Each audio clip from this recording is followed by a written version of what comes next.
Bonjour à toutes et tous. Je dois d'emblée vous demander en fait de m'excuser parce que je ne vais pas pouvoir vous présenter beaucoup des résultats récents de travaux. J'avais prévu de faire quelque chose d'un peu plus ambitieux pour cette occasion, mais malheureusement ma santé en a décidé autrement. Et donc, je voulais quand même vous rejoindre pour la discussion, mais donc je vais surtout me baser sur des travaux un peu anciens, un peu datés. Et donc voilà, je vous demande vraiment de m'en excuser absolument. Très rapidement, en fait, le plan de mon exposé est le suivant. Je vais d'abord revenir sur quelques éléments quantitatifs relatifs à l'enseignement supérieur en Communauté française de Belgique, enfin en Fédération Wallonie-Bruxelles, des éléments que vous connaissez toutes et tous déjà certainement. Et puis je vais vous parler en fait de travaux que j'ai menés surtout dans le cadre de ma thèse, et puis que j'ai prolongé un peu dans le cadre d'une structure éphémère qui s'appelait l'Observatoire de la vie étudiante de l'Université libre de Bruxelles, où on a tenté d'aller au-delà de ces chiffres et de parler plus d'expérience. Puis je vous proposerai un bref modèle et je viendrai sur ce que j'aurais aimé vraiment pouvoir vous présenter plus attentivement, à savoir les effets de la crise de la Covid-19 en termes de réflexion sur l'action sociale. Et puis j'essaierai de conclure quelque chose de pas trop idiot. Alors d'abord, je trouve que c'est important de garder en tête, lorsqu'on parle de la Fédération Wallonie-Bruxelles, qu'on est quand même dans un système qui est très spécifique, qui s'organise et qui a une culture de l'enseignement supérieur tout à fait caractéristique, et qui fait que souvent les comparaisons qu'on fait avec les systèmes français ou les systèmes anglo-saxons, enfin je déteste ce mot anglo-saxon d'ailleurs, le système britannique est encore différent du système écossais, enfin souvent sont assez caduques. Et donc, c'est quelque chose dont on doit se méfier dans une certaine mesure, puisqu'on sait qu'on a quand même un rôle important de culture locale et d'organisation institutionnelle sur la manière dont on peut se structurer en fait la carrière étudiante. Alors, on connaît cette enquête internationale qui date maintenant sérieusement, qui date de 2000, qui était l'enquête Eurostudent. C'est une enquête qui, à l'époque, avait tenté de faire une comparaison. Alors, on peut faire énormément de critiques sur la méthode de cette enquête, mais elle avait tenté de faire une comparaison, une première dans le genre, entre différents pays, en regardant vraiment de manière assez fine, enfin la plus fine possible, les effets d'inégalité sociale dans ces différents pays. Et ce qui est assez intéressant, c'est qu'il y a deux, trois éléments de statistiques recueillis qui sont interpellants par rapport à où on est la communauté française de Belgique, enfin la Fédération Wallonie-Bruxelles, qui était considérée comme un pays à part entière, puisque vous savez que depuis la communautarisation, nous sommes un peu comme un pays lorsqu'il s'agit de parler d'enseignement supérieur. Le résultat de cette enquête, qui avait le plus fait parler de lui à l'époque, c'était ce graphique qui représente la part des enfants d'ouvriers dans la population étudiante et la part des ouvriers dans la population active. En bleu, vous avez la part d'étudiants par ouvrier, et en orange, la part des ouvriers dans la population d'hommes de 40 à 60 ans. Et ça mettait en fait la Belgique en deuxième position, la pire, en matière de non-représentativité de la population étudiante par rapport à la population en général. C'est-à-dire qu'il semblerait que notre système d'enseignement supérieur soit particulièrement inéquitable en termes de représentation des enfants d'ouvriers. Alors, on peut aller un peu plus loin avec la database recueillie à l'époque, et on peut faire ce petit graphique qui est un peu plus précis. Et il représente simplement, alors en abscisse, la probabilité de trouver un pair d'étudiants qui soit non ouvrier et non chômeur, rapporté à la probabilité de trouver quelqu'un dans la rue, dans la population générale, qui soit non ouvrier et non chômeur. Et vous voyez qu'en fait, on est environ à 3,5 fois plus de probabilité de trouver un non ouvrier et non chômeur parmi les pairs d'étudiants que dans la population générale. Alors, on fait exactement la même chose pour leur donner. C'est un rapport de probabilité lié au niveau d'études du pair. À l'époque, c'était le critère qui avait été retenu. On sait que, de manière générale, les travaux de Catherine Dehaut montrent bien que le diplôme de la mère est plus intéressant si on veut vraiment avoir une analyse fine. Mais à l'époque, pour des raisons de comparabilité internationale, on avait gardé que le diplôme du père. Et on voit là aussi, en fait, la Belgique francophone a une caractéristique qui est qu'il y a beaucoup plus de probabilité de trouver un père d'étudiants universitaires qu'un universitaire dans la population d'hommes de référence. Ce qui fait qu'en fait notre système d'enseignement supérieur, au tout début des années 2000, était dans une situation particulièrement interpellante. Vous voyez qu'il est loin des autres systèmes d'enseignement supérieur qui étaient comparés dans cette étude. On était vraiment un très très mauvais élève en matière de représentativité, en tout cas des étudiants, par rapport à la population générale. Et on a des bonnes raisons de croire que la situation ne s'est pas forcément améliorée depuis. Alors ici, je vous donne juste une statistique qui est tirée des travaux de Catherine Vermont-Deleu, qui a essayé de comparer sur base des inscriptions, des enquêtes sociologiques menées à l'UCL et à l'ULB, la probabilité de trouver une mère d'étudiants universitaires sur la probabilité de trouver une femme universitaire dans la population de référence, et elle a vu qu'entre 1997 et 2008, ce rapport de probabilité se dégradait, c'est-à-dire qu'il augmentait. Il y a de plus en plus de chances de trouver une mère d'étudiants universitaires par rapport à la population de référence, et ça ne peut pas s'expliquer juste par un meilleur accès au diplôme. C'est vraiment un effet de renfermement des institutions universitaires sur une population particulière. Alors, tout ceci nous amène évidemment à poser la question de savoir, ben voilà, comment est-ce que notre système d'enseignement supérieur se structure, comment expliquer finalement cette divergence, cette non-représentativité par rapport à la société en général. Et c'est là où je pense qu'il faut aller au-delà des chiffres pour poser la question en fait des expériences de l'université, et c'est tout le sens des travaux que j'ai essayé de mener entre 2010 et que je continue à mener sur la question de l'approche de l'université. Alors, ce que je vais présenter ici, c'est des vieux résultats d'une enquête que j'avais menée entre 2011 et 2012, avec des moyens extrêmement artisanaux, puisque j'étais vraiment seul chercheur à faire la chose, et l'objectif était finalement d'essayer de voir s'il y avait une divergence importante des expériences de l'université entre des gens qui se situent à l'extrême finalement du spectre des inégalités potentielles. Et donc j'ai suivi 21 étudiants qui étaient issus de milieux très populaires dans des situations d'extrême précarité, et 20 étudiants issus de milieux extrêmement favorisés et qui étaient extrêmement aisés, ces deux groupes étant inscrits dans différentes facultés de l'ULB.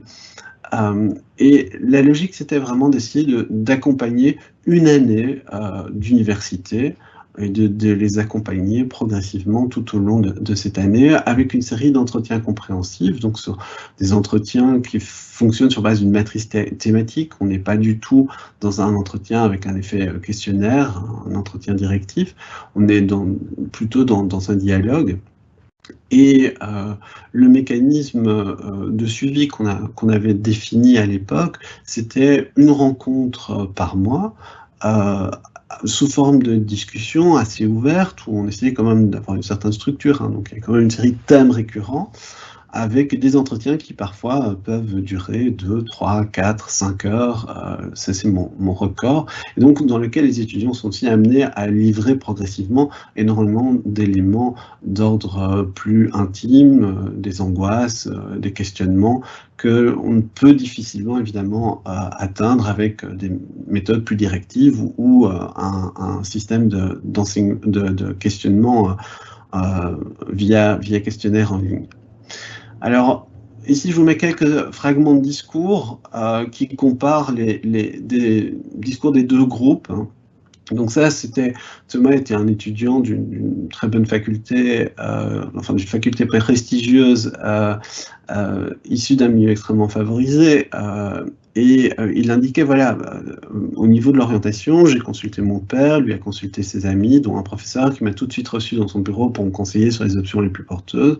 Je suis allé, on a bu un café en discutant des options, il m'a indiqué les meilleurs profs, ceux qui expliquent mieux, ceux qui ont les bons assistants, il m'a donné quelques résumés de bouquins en anglais pour prendre un peu d'avance, à comparer avec une expérience tout à fait de l'autre côté du spectre.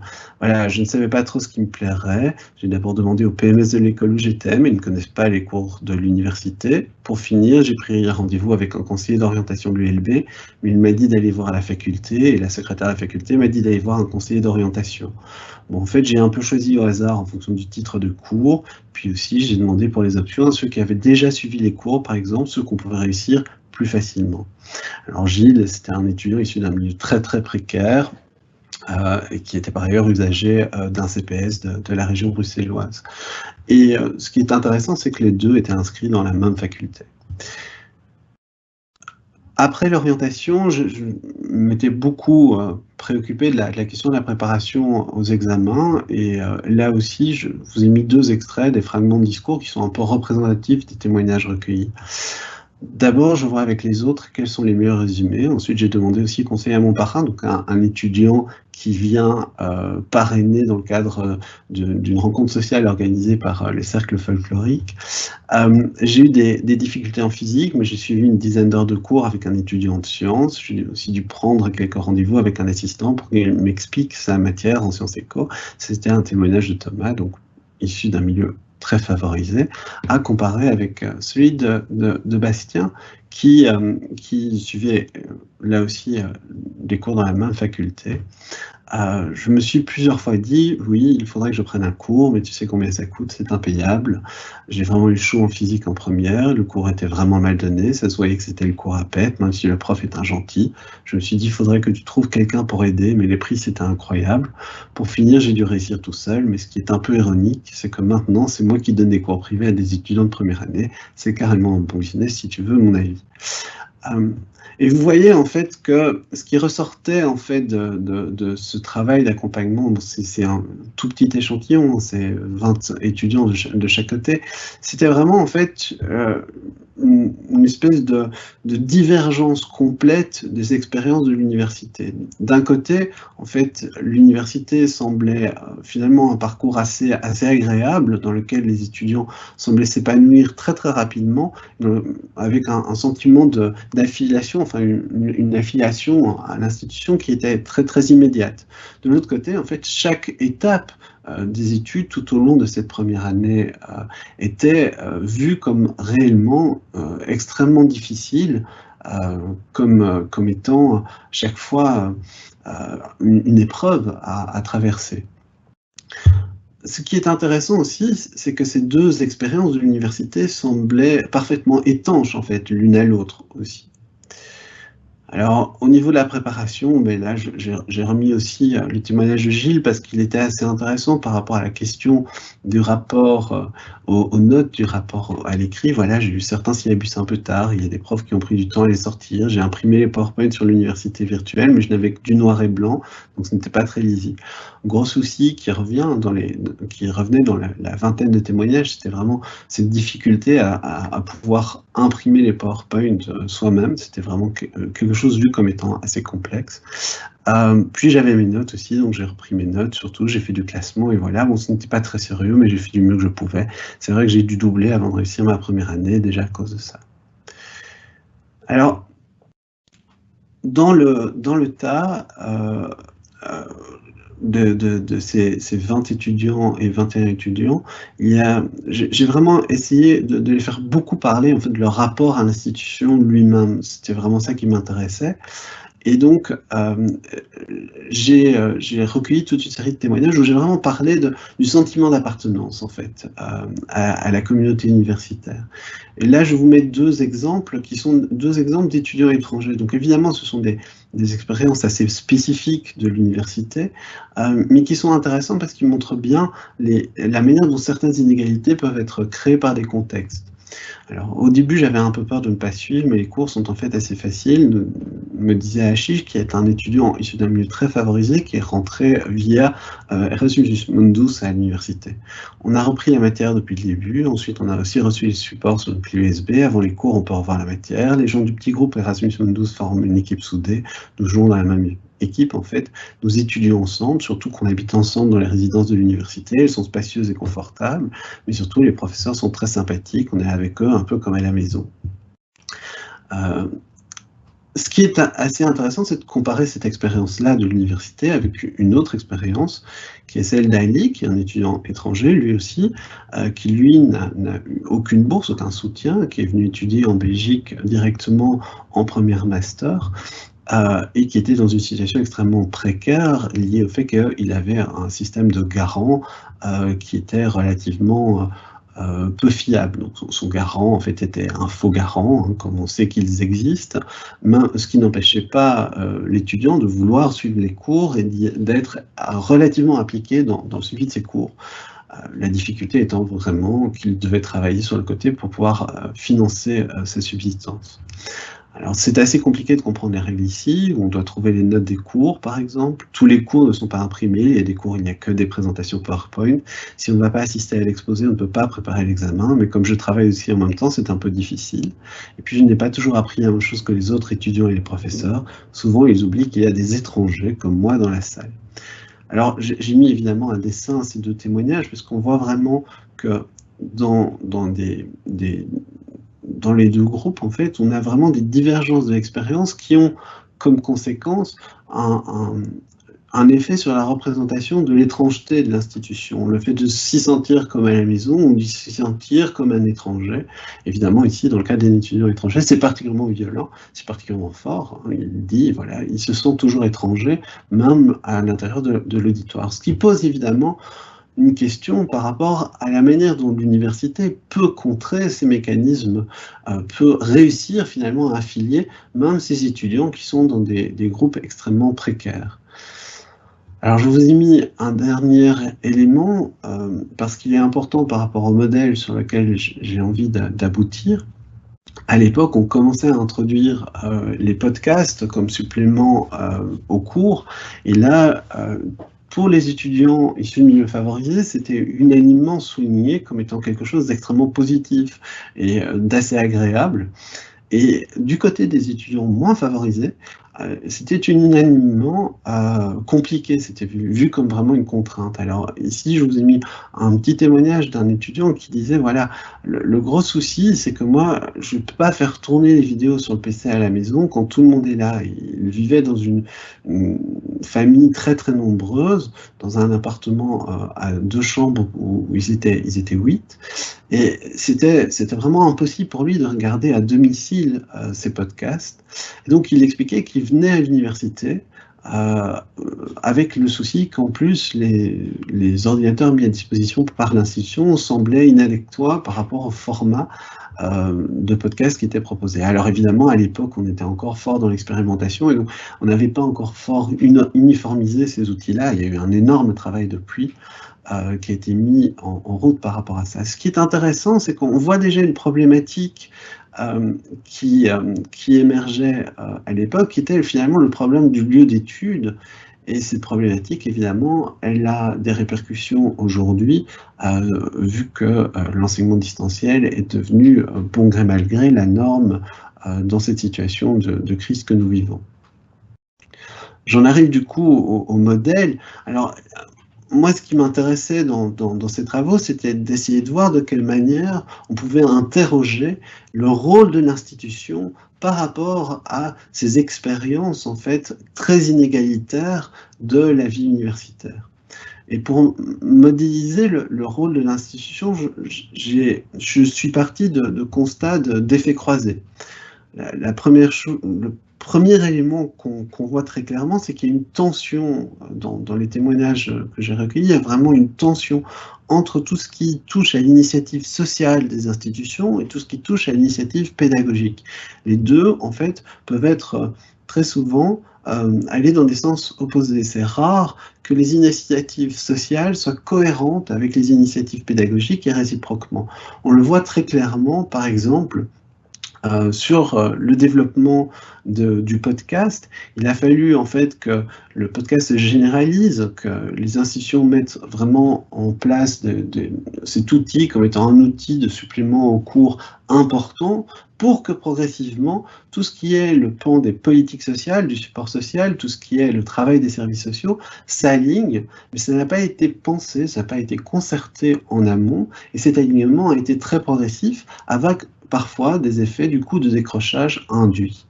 Deuxième élément qui ressortait très clairement de l'ensemble des témoignages que j'avais recueillis à l'époque, c'était l'impression qu'il y avait une différence entre les discours ciblés vis-à-vis de certains groupes d'étudiants en situation précaire, par exemple, et le discours grand public des institutions.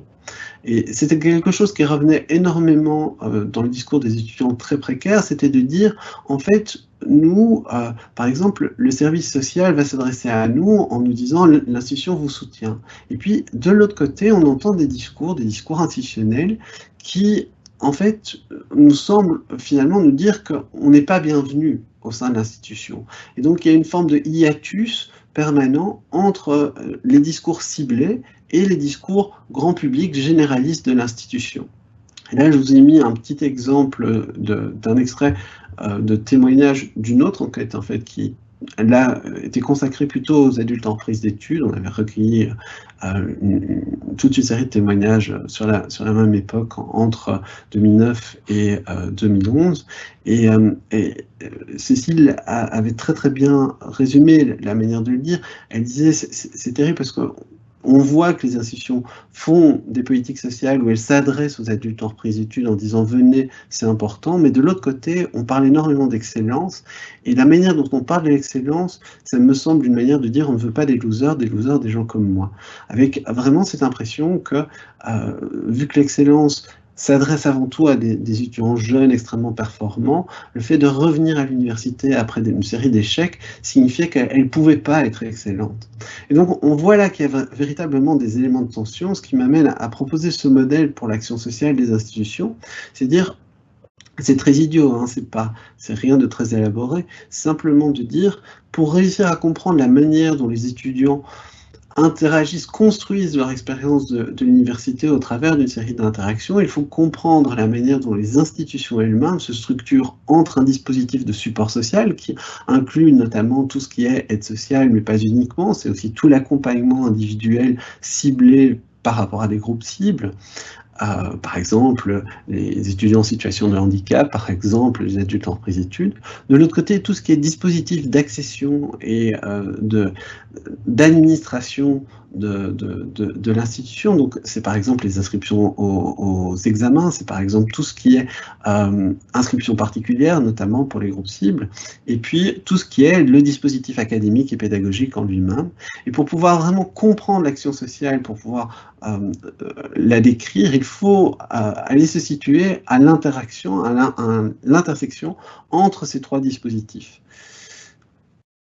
Alors, ce qui est intéressant, c'est qu'à partir du moment où on regarde l'ensemble de ces trois dispositifs, on peut se rendre compte que toute une série d'expériences particulières sont vraiment liées à des dysfonctionnements, à des tensions entre ces trois pôles.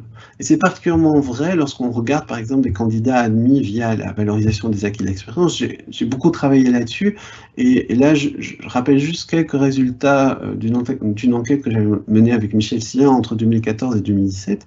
On avait fait un suivi longitudinal de 150 candidats de l'admission au diplôme ou à l'abandon définitif. Évidemment, vous vous rendez compte immédiatement en regardant ce chiffre qu'on a dû abandonner en fait le travail en cours de route suite à mon départ de l'ULB. Ce qui était intéressant dans cette étude, c'est qu'elle montrait qu'en fait, toute une série d'éléments, de caractéristiques sociologiques se combinaient et qu'on pouvait difficilement en fait les séparer. C'est-à-dire qu'on a une tendance assez logique lorsqu'on fait des études à grande échelle à essayer d'isoler les variables sociologiques, mais là on se rendait compte vraiment au travers de l'analyse de l'expérience que toute une série d'éléments venaient jouer ensemble, se conjuguaient pour poser des soucis éventuellement au travers de l'expérience de l'interaction avec l'institution. Alors on avait isolé l'ethnotype, le genre, le diplôme antérieur éventuel, le niveau de richesse, les jobs occupés éventuellement, l'âge et le statut familial, le fait d'être ou non avec une charge d'enfant, d'être célibataire, d'être en couple, etc. Et on s'était rendu compte vraiment que l'ensemble de ces variables avait des effets très très importants de cumul, donc le fait d'être une femme racisée avec un faible niveau de qualification antérieure rendait en fait l'interaction avec l'institution particulièrement difficile, et l'action sociale de l'institution était elle-même très très peu conçue dans cette approche qu'on qualifierait aujourd'hui d'intersectionnelle. Alors, j'en arrive rapidement aux derniers éléments que je voulais vous présenter ici, qui est une application en fait de cette manière de concevoir l'action sociale comme une interaction entre ces trois dispositifs et dans le cadre d'une enquête que j'ai menée avec mes étudiants qui m'ont énormément aidé sur la manière de gérer la crise de la Covid-19. Alors, c'est une enquête participative qui a été menée avec les étudiants du master SACIC de l'Université Saint-Louis. Elle est composée de 2 phases et elle a vraiment concerné uniquement la première phase de confinement, la première vague. L'idée, c'était d'abord d'identifier des profils types d'étudiants fragilisés pour essayer d'avoir le même type d'approche qualitative que celle que je vous ai présentée précédemment, et puis de faire une espèce de suivi longitudinal d'étudiants correspondant à ces profils types en questionnant l'effet des 3 dispositifs que je vous ai présentés précédemment, tout au long du confinement et jusqu'aux examens de seconde session. Alors, à l'issue de la phase 1, sur base d'une approche quantitative où on a envoyé un questionnaire auquel 350 étudiants ont répondu de l'Université Saint-Louis et de l'ULB, et en confrontant aussi avec les résultats de collègues qui ont vraiment, en sciences de l'éducation de l'ULB, qui ont très aimablement communiqué leurs résultats, en fait, on a pu identifier 2 profils types d'étudiants qui avaient des expériences extrêmement compliquées du confinement et des relations avec l'université dans le cadre du confinement. Le premier profil, ce sont les étudiants adultes en présétudes avec charge de famille, pour lequel en fait on a réussi à recruter 7 témoins qui donc ont été suivis tout au long des mois de confinement et jusqu'aux examens, avec un effet de genre très très marqué, parce que lorsque je parle d'étudiants adultes en présétudes, en fait, on s'est rendu compte que ce sont surtout des mères célibataires avec charge de famille qui étaient dans une situation extrêmement précarisée. Deuxième profil, les étudiants en continuité, donc qui s'inscrivent bien dans la continuité du cursus, mais issus de milieux populaires, de milieux urbains aussi, habitant dans un appartement avec leur famille, et là on a réussi à recruter 10 témoins. La phase 2, donc, ça a été forcément une série d'entretiens réguliers. On a mené un entretien par semaine jusqu'à, en fait, là, j'ai pas actualisé la slide, on a continué, enfin, j'ai continué, et donc c'est jusqu'à septembre 2020. Avec quelques écueils, on a perdu 5 témoins dans le groupe profil 2, donc ces étudiants en continuité, et qui correspondent en fait à 5 abandons, très concrètement. La difficulté de maintenir la cadence d'un entretien par semaine, ça c'est lié à mes aléas personnels, et puis des effets importants des sorties presse sur les discours recueillis. Donc on s'est rendu compte qu'en fait les discours que toute une série d'acteurs peuvent tenir dans les médias ont un impact direct sur les discours qu'on peut recueillir dans ce type d'entretien, et ça fausse aussi un petit peu nos données. Alors je vous donne les principales conclusions. L'impression générale d'une schizophrénie institutionnelle qui est partagée par les deux groupes, c'est dire qu'ils ont l'impression qu'il y a à la fois un discours de soutien et un discours de stigmatisation des étudiants en situation de décrochage qui a été tenu par les institutions en général. Des difficultés techniques qui semblent en fait secondaires. Or, ils pointent tous que les dispositifs d'aide qui ont été mis en place se concentrent sur celles-ci. Ce qu'ils pointaient surtout, et ça rejoint les résultats qui ont été présentés par mes collègues de Saint-Louis il y a quelques instants, c'était vraiment plus des problèmes liés au logement, au cadre de vie, que réellement aux dispositifs techniques. Avec aussi une impression qu'il y a une lourdeur administrative et des temps de procédure du dispositif de support social qui était extrêmement inadéquat par rapport aux urgences pédagogiques, c'est-à-dire que le passage au virtuel a été très rapide et par contre le dispositif de support social s'est très très lentement adapté. Progressivement aussi, le sentiment d'une grande difficulté à ouvrir des espaces de dialogue et de résolution de problèmes avec les professeurs qui semble vraiment être un point de tension, donc vraiment progressivement une tension vis-à-vis des enseignants. Et ce qui est intéressant, c'est que là, on a vraiment un résultat très différent par rapport à la question de l'affiliation institutionnelle. Dans le premier cas, globalement, les étudiants adultes en présétudes se sont plutôt sentis de plus en plus proches de l'institution malgré les difficultés. Et donc, ils ont vraiment senti finalement que les institutions étaient proches d'eux, qu'ils ont réussi à garder un contact et que malgré toutes les épreuves, ils ont réussi à s'intégrer un peu mieux au sein de l'institution, là où dans le deuxième profil, clairement, de manière unanime, tous nos témoins nous ont fait part d'un relâchement de l'affiliation institutionnelle, une impression d'être largués, d'être lâchés par l'institution elle-même. J'en arrive à mes conclusions générales très rapidement. D'abord, il faut le rappeler, les inégalités sociales existent dans notre enseignement supérieur et elles sont particulièrement fortes à l'université. Ces inégalités se structurent autour du capital économique, culturel et social des étudiants et étudiantes. Et si la dimension du capital culturel domine à plusieurs moments de la carrière universitaire, on se souvient des travaux notamment de Maud Van Kempenot qui montrent bien la domination du capital culturel, par exemple dans le choix d'études, elle n'est pas toujours la plus déterminante. C'est-à-dire que dès qu'on regarde vraiment leurs expériences, en essayant d'isoler des groupes spécifiques, eh bien, on se rend compte qu'il y a des moments où effectivement la dimension de capital économique, toute bête, vient avoir un effet extrêmement majeur sur la possibilité de continuer à suivre des études. Les institutions n'offrent pas une action sociale cohérente, c'est-à-dire que les différents dispositifs, accession, support social et académique, peuvent jouer des rôles opposés et créer des tensions. Et les institutions peinent à prendre en compte les réalités des étudiants les plus précarisés et à offrir des réponses transversales adaptées. Alors, du côté de la recherche, quelques pistes qui me semblent importantes de soulever, et c'est vraiment mes derniers mots. D'abord, la nécessité de prendre en compte une lecture complexe des interactions entre les étudiantes et l'institution. Je pense qu'il faut éviter deux erreurs.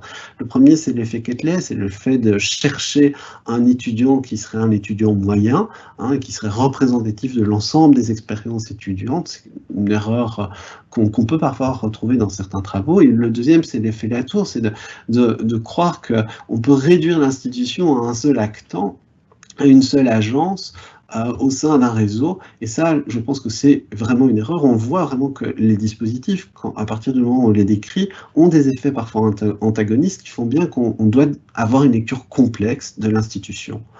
Et il est important dans ce cas de prendre en compte les évolutions de ces interactions tout au long du parcours.